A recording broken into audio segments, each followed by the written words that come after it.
Sejam muito bem-vindos e bem-vindas à Sala de Conteúdo 2 do SBWC, Festival de Empreendedorismo e Inovação da Startse. Eu sou a Sabrina Bezerra, faço parte do time de conteúdo aqui da Startse e hoje eu estou acompanhada do Everton Arantes. Ele é CEO da Prime Compro, uma das maiores empresas de testes e qualidade de software do Brasil. Ele vai falar sobre desafios da qualidade no Open Banking. Mandem as perguntas de vocês, que no final ele volta para respondê-las. Everton, seja muito bem-vindo. Por favor, fique à vontade, o espaço é seu, se apresente, a palavra é tua. Obrigado, Sabrina. Boa tarde a todos. Muito legal, pessoal. Um prazer estar aqui com vocês, podendo falar desse tema tão agitado, né, tão badalado que é o Open Banking, que está movimentando e abrindo um mar de oportunidades aí, vai abrir um mar de oportunidades pela frente para as instituições financeiras e não financeiras autorizadas pelo Banco Central. Só para me apresentar um pouquinho, eu sou founder e CEO da Prime Control, né? Nós somos uma empresa com aproximadamente 13 anos de história, somos focados em qualidade de software, DevSecOps, Business Agility e Hyperautomation. Somos uma empresa aí que já atua no Brasil todo, com mais de 250 pessoas no time, e é sempre um prazer estar podendo falar para vocês um pouquinho de como esses temas estão nos sendo tratados aqui no dia a dia junto aos nossos clientes e quais os desafios que a gente vem tendo a cada etapa do trabalho que a gente vai conduzindo, tá? Dando andamento aqui, né, para comentar com vocês, aqui um pouquinho dos nossos clientes, mas a gente pode passar muito rápido. Quando a gente fala de Open Banking, né, a gente está agora em cima da fase 3, que foi adiada, né, a gente teve um adiamento agora para 29 de outubro, e é uma das fases talvez mais interessantes para os clientes lá na ponta, porque ela vai permitir que a gente inicie pagamentos em aplicativos de terceiros, né? E isso é bem interessante, né? Algo até então possível, mas de uma forma burocrática, né? Onde você estava numa solução e tinha que entrar na outra, fazer todo o processo e voltar depois.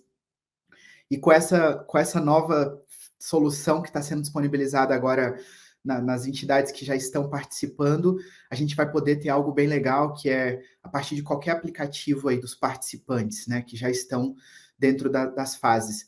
Eu vou poder iniciar um pagamento de Pix nesse primeiro momento, e sem ter que entrar no meu aplicativo do banco, sem ter que sair de onde eu estou fazendo a operação naquele momento. Isso é super interessante.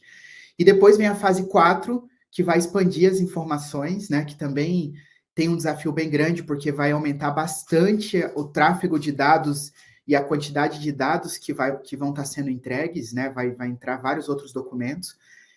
E a gente está super empolgado, a gente está atuando muito forte com os nossos clientes nesse tema. Os clientes estão tendo desafios bem grandes, é um desenvolvimento bem complexo, né? São várias exigências de segurança, de governança, a gente vai falar um pouquinho mais. Então, precisa de uma estruturação muito forte, né? Quando a gente fala aqui do empoderamento do cliente, eu acho que tem várias outras palestras falando disso, não vou perder muito tempo, mas acho que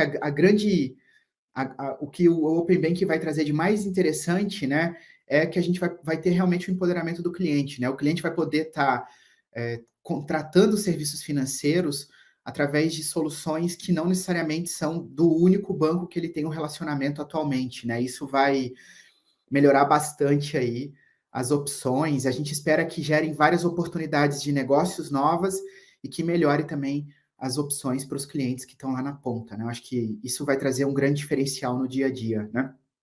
São muitas instituições participantes, né? Só as instituições obrigatórias publicadas no site do Banco Central são 1.065, né? Então, a gente vai ter um mar de instituições aí com APIs disponibilizadas, e isso vai trazer muitas oportunidades para as empresas que explorarem, né? Já tem empresas com iniciativas bem interessantes, explorarem o Open Banking como um canal de novas oportunidades aí para atender, para gerar novas jornadas junto aos clientes, né?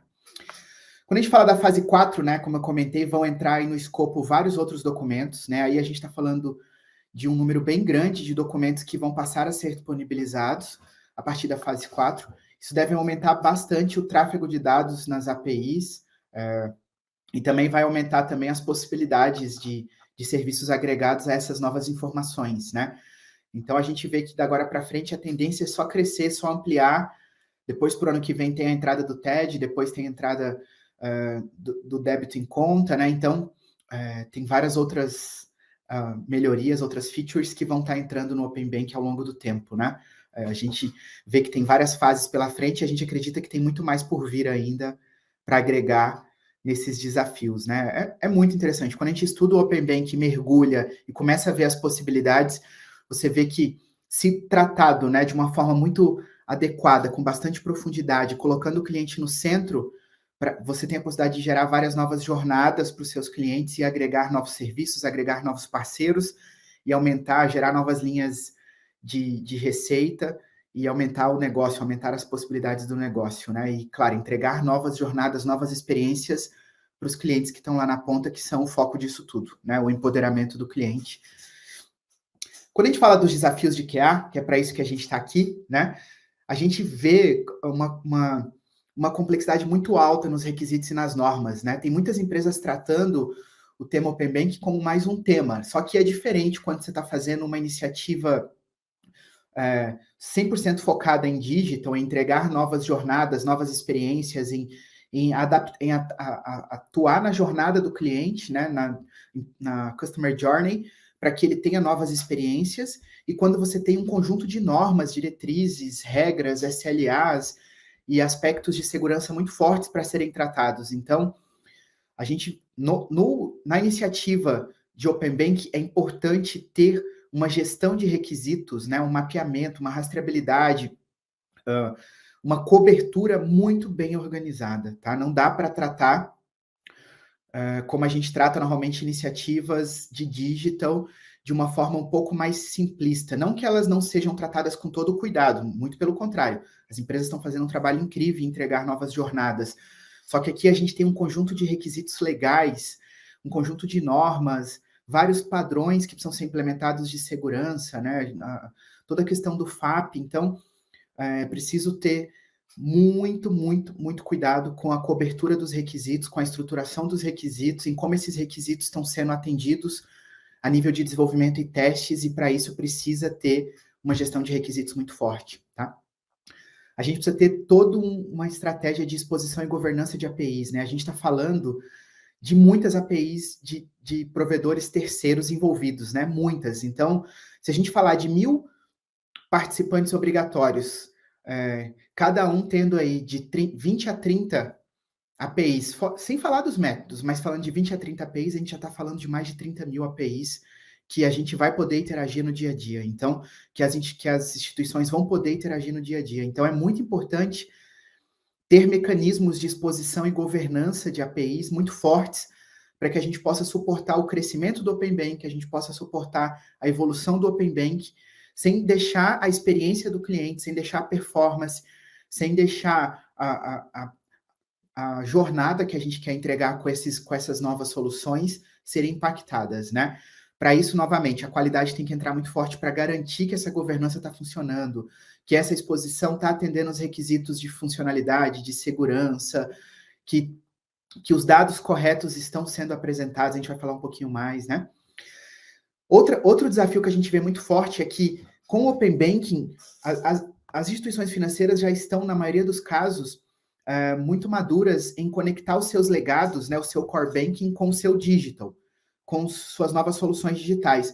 Mas agora a gente tem outros dados que não estavam conectados com o digital, muitas vezes, que precisam ser apresentados nas APIs do Open Banking. Então, a gente tem um novo desafio que é conectar o que está no digital, conectar o que está nos sistemas legados, conectar o que está no core banking para atender a governança de dados, né, e serviços que o Open Banking está exigindo, né? Então, isso traz novos desafios para as instituições financeiras e, novamente, precisa ter uma estrutura de testes muito forte, integrado, de regressão, para garantir que eu estou implementando o que o Open Banking precisa e não estou impactando a minha operação, o meu dia a dia, o meu business, que é muito complexo. A maioria das instituições que a gente está falando aqui são instituições extremamente complexas, com muitos sistemas legados, com core bankings gigantescos, muitas vezes em mais de uma tecnologia, na maioria das vezes. e por isso a gente precisa ter todo um cuidado na estratégia de testes e qualidade para garantir que eu vou atender o Open Banking, mas eu também vou garantir que o meu core, que os meus legados continuam funcionando adequadamente e que eu estou entregando os dados certos, de forma até proteger os dados que não são adequados e que não deveriam estar sendo disponibilizados, né? E por último, a gente vê um novo desafio que até então não era experimentado pelas organizações, que é você disponibilizar produtos em diferentes canais, né? Você vai estar disponibilizando produtos em canais que não são seus, canais de terceiros, né? Que é o que fora, né, é muito chamado de third party providers, né? Mas você vai estar disponibilizando os seus serviços, os seus produtos financeiros, né? Ou até outras possibilidades de produtos dentro de canais de terceiros. Então, a jornada do cliente, ela precisa ser colocada no centro, e é importante entender qual vai ser a experiência dele dentro desses canais. Então, precisa de uma visão bem integrada na hora de conduzir as estratégias de testes, né? Seguindo aqui bem rapidamente, né? Até comentei, né? Mas só reforçando, precisa ter uma estratégia muito robusta e ampla para validação de todos os aspectos de segurança estabelecidos nos manuais e políticas Open Bank. Eu acho que o tema segurança é um dos mais fortes no Open Bank, né? Tá se usando o que tem de mais moderno e mais seguro para garantir a proteção dos dados, para garantir que dados sensíveis não serão expostos, mas muitas vezes a exposição não vem da API que está pública, vem do ambiente interno onde esses dados são consumidos, e a gente precisa olhar para toda nossa segurança de tecnologia e entender como é que a gente está cobrindo todos os aspectos que são essenciais para garantir a segurança dos dados, né? A gente precisa de uma estratégia muito forte de ambientes, porque nós vamos estar concorrendo com os vários projetos da organização e o Open Banking ao mesmo tempo, e eu preciso garantir que eu estou com os ambientes adequados para testes, para produção, para que eu possa simular situações de performance, as situações de integração adequadas, e garantir que eu não estou impactando o meu dia a dia com a entrada do Open Banking, e garantir que o Open Banking não vai depreciar a minha performance ou o desempenho que eu já tenho hoje, né? Isso é muito importante. A gente tem que assegurar que somente os dados que devem ser disponibilizados estão sendo disponibilizados, e que os dados estão sendo disponibilizados nos campos corretos. São muitas informações, né? Nós temos métodos gigantescos de disponibilização de todos os dados ligados a transações financeiras que foram priorizados pelo Banco Central, e a gente precisa ter tanto um planejamento de dados de testes para conduzir os testes durante a fase agora de validação, de sandbox, né, de pré-produção. Então, a gente precisa gerar muitos dados, ofuscar muitos dados reais para fazer testes e gerar dados sintéticos, né, dados que são produzidos só para se testar, mas a gente precisa garantir uma variedade, uma cobertura muito adequada na geração desses dados para que eu possa testar corretamente e depois não ter surpresas quando isso entrar em produção com os dados reais dos clientes, né? Isso é muito crítico, precisa ser levado muito a sério, precisa ter um plano de qualidade de dados muito bem definido, né? E a cobertura, né? São muitos manuais, são muitos requisitos, muitos aspectos críticos que são importantes serem levados em conta. Se não construir uma cobertura de testes 360 graus, que nos permita ver a visão de toda a cobertura do Open Banking, não precisa ser burocrático, não precisa ser lento. A gente sempre trabalha no modelo ágil, mas a gente precisa ter uma visão integrada de que nós estamos cobrindo tudo aquilo que está definido com as suas devidas variações. E essas variações precisam considerar tanto os cenários que nós já conhecemos, quanto os novos cenários que estão sendo criados através das oportunidades do Open Banking, né? E sempre olhar para a jornada do cliente de ponta a ponta, né? Se eu não olhar para a jornada do cliente de ponta a ponta, eu vou estar, muitas vezes, deixando alguma coisa de lado, esquecendo pontos que são críticos no UX, né, na experiência do cliente. Então, muitas vezes eu testo muito a API, coloco uma cobertura muito legal na API, mas eu esqueço de olhar como é que vai ficar a jornada do cliente quando ele está lá na ponta usando essas soluções que eu estou disponibilizando. Então, é essencial ter uma estratégia de testes end-to-end para garantir que não estão sendo gerados atritos, que a experiência está fluida e simples, né, para os clientes, tá? Quando a gente fala de teste de performance, o Open Banking ele tem níveis de serviço estabelecidos, níveis de desempenho estabelecidos, ele tem limite de tráfego de requisições, e para isso precisa ter um teste de performance muito bem planejado, né? O segredo do teste de performance, na maioria das vezes, é um excelente planejamento, porque você precisa pensar em vários fatores, né? Qual a performance que eu espero dos cenários que eu vou trabalhar, quais são os cenários que mais vão impactar a performance, como é que eu vou distribuir a composição de usuários dentro desses cenários, eu tenho que testar várias situações diferentes que podem trazer resultados diferentes, né? Qual ambiente, como é que eu vou deixar esse ambiente o mais aproximado possível do ambiente de produção? Como é que eu configuro esse ambiente para ter testes mais reais possíveis? Como que eu simulo uma carga de teste adequada dentro dos testes? E aí, a parte que eu considero a mais simples, vamos dizer, ela é técnica, ela é complexa, mas ela é o know-how das empresas, né? O know-how das empresas de qualidade é muito forte em construir os scripts, rodar os testes, analisar os resultados, identificar os gargalos, fazer uma série de recomendações e depois rodar novamente. Então, aqui o planejamento, a estratégia, a preparação do ambiente, a preparação dos dados que vão ser utilizados nos testes de performance é o mais importante sempre, tá? E para fechar, quando eu falo de jornada, né, de testes integrados, a gente percebe como vai mudar a experiência. Um exemplo bem simplista, né? Um exemplo onde eu estou numa loja hoje e quero pagar com Pix, onde eu preciso sair da loja, entrar no site do meu banco, né, da minha instituição, fazer o pagamento, voltar para a loja e, claro, com o devido consentimento, né, com todas as questões de segurança, de autorização, com o consentimento do cliente de uso dos dados, a gente vai conseguir reduzir uma experiência de 7 etapas para uma experiência de 3 etapas. Então, a ideia é entregar sempre jornadas melhores, jornadas mais fluídas, experiências mais simples, e a qualidade é essencial nesse processo, tá? Sem qualidade, por mais que você tenha uma experiência legal, ela fica ofuscada pelas falhas. E a gente precisa ter muito cuidado, né? Quando a gente vê o Pix, é uma inovação que não volta, e hoje é muito interessante, mas a gente teve vários momentos em que os clientes foram impactados por instabilidades, tivemos fraudes, tivemos indisponibilidade, tivemos erros não tratados. Eu acho que a gente tem que tirar todos esses aprendizados e trazer agora para o Open Bank para que a gente possa entregar uma jornada melhor.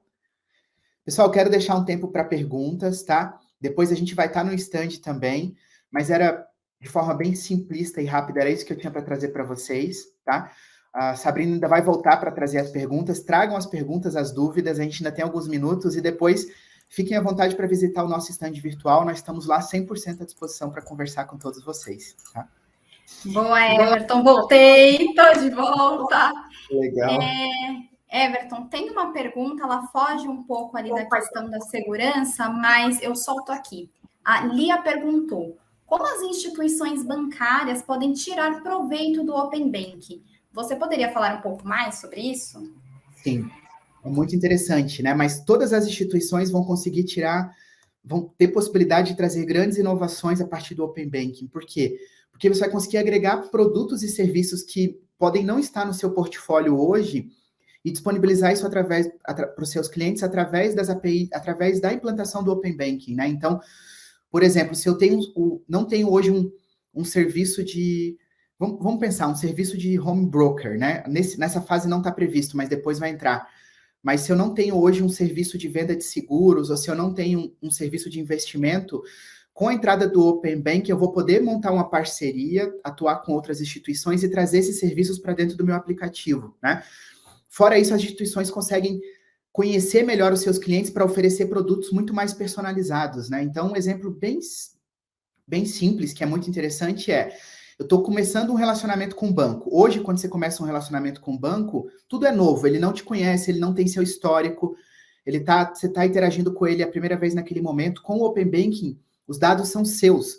E se você der o consentimento, se você autorizar, ele vai poder buscar todo esse seu histórico de dados, de transações, de crédito, de operações de financiamento, de cartão de crédito, nos bancos onde você tem conta, e com isso te oferecer produtos muito mais personalizados e adequados ao seu perfil. Então, a tendência é que o Open Banking traga novas oportunidades de negócio. Já estou vendo grandes bancos se movimentarem muito positivamente para oferecerem serviços novos e novas oportunidades para os seus clientes. Então, todos têm a ganhar. As instituições têm a ganhar e os clientes têm muito a ganhar também. Boa, Everton. É o futuro, né? O futuro já está acontecendo agora. O Open Bank veio para ficar. E como você disse, é uma inovação aí que não volta. Everton, faça suas considerações finais, já deu o nosso tempinho, por favor, fique à vontade para deixar o seu recado final. Legal. Só deixar o recado, né? Nós somos muito especializados na parte de qualidade e a gente tem muitos desafios hoje relacionados ao tema acontecendo. Então, se você quer entender mais, se você quer bater um papo sobre qualidade com a gente para ver como superar esses desafios que são tão complexos, né? Parece simples, mas quando você mergulha nas documentações e nos padrões, são muito complexos. Então, bate um papo com a gente, que a gente tem especialistas aqui prontos para poder ajudar. O que a gente mais gosta é de poder contribuir, de poder falar do tema e trazer as soluções que a gente vem conseguindo aplicar. Tá? E obrigado, Sabrina, obrigado a todos que participaram, é um prazer poder estar aqui falando com vocês.